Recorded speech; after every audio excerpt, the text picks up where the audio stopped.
C'est une question qui revient très souvent parce qu'on a beaucoup l'image du growth qui n'existe que dans les boîtes B2B et qui font que de l'outbound. Alors c'est un peu vrai, mais pas complètement.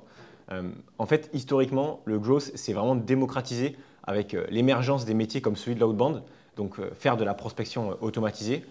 Sauf que c'est un job qui n'est que très peu applicable au B2C. C'est plus facile d'aller prospecter des entreprises que des particuliers, et c'est aussi plus légal. Donc pendant longtemps, on avait d'un côté les boîtes B2B qui se structuraient autour de l'outbound et de la data, des ops, etc. Et de l'autre côté, des boîtes B2C qui faisaient uniquement du Google Ads, donc du paid acquisition, et donc sans équipe growth, parce qu'ils étaient plutôt rattachés à une équipe marketing. Mais récemment, on a de plus en plus de cas qui montrent qu'on voit des très belles équipes growth émerger en B2C. Alors ça ne veut pas dire que l'outbound est devenu applicable, mais c'est plutôt pour deux principales raisons. La première, c'est qu'il y a certains secteurs, notamment marketplace, e-commerce, DNVB et même les applis mobiles, qui ont pu mettre en place des stratégies de growth autour du produit et de la data. Et par exemple, on a des très belles équipes en France, comme celle de Mano Mano, qui est une équipe growth très expérimentée, très technique avec des profils ingénieurs, ou encore Voodoo, qui recrute en permanence des profils growth pour leurs nouveaux jeux et qui atteignent des croissances vraiment exponentielles.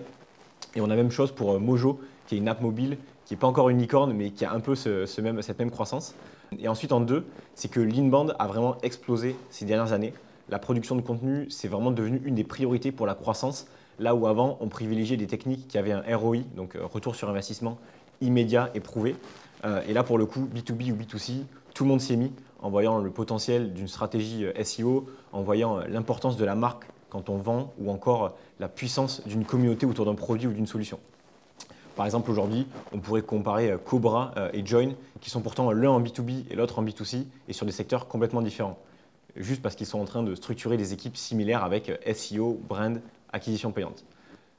Donc on arrive aujourd'hui dans une situation où B2B comme B2C, beaucoup d'entreprises de tous les secteurs recrutent des profils quasi similaires, et c'est vraiment une très bonne chose pour l'écosystème.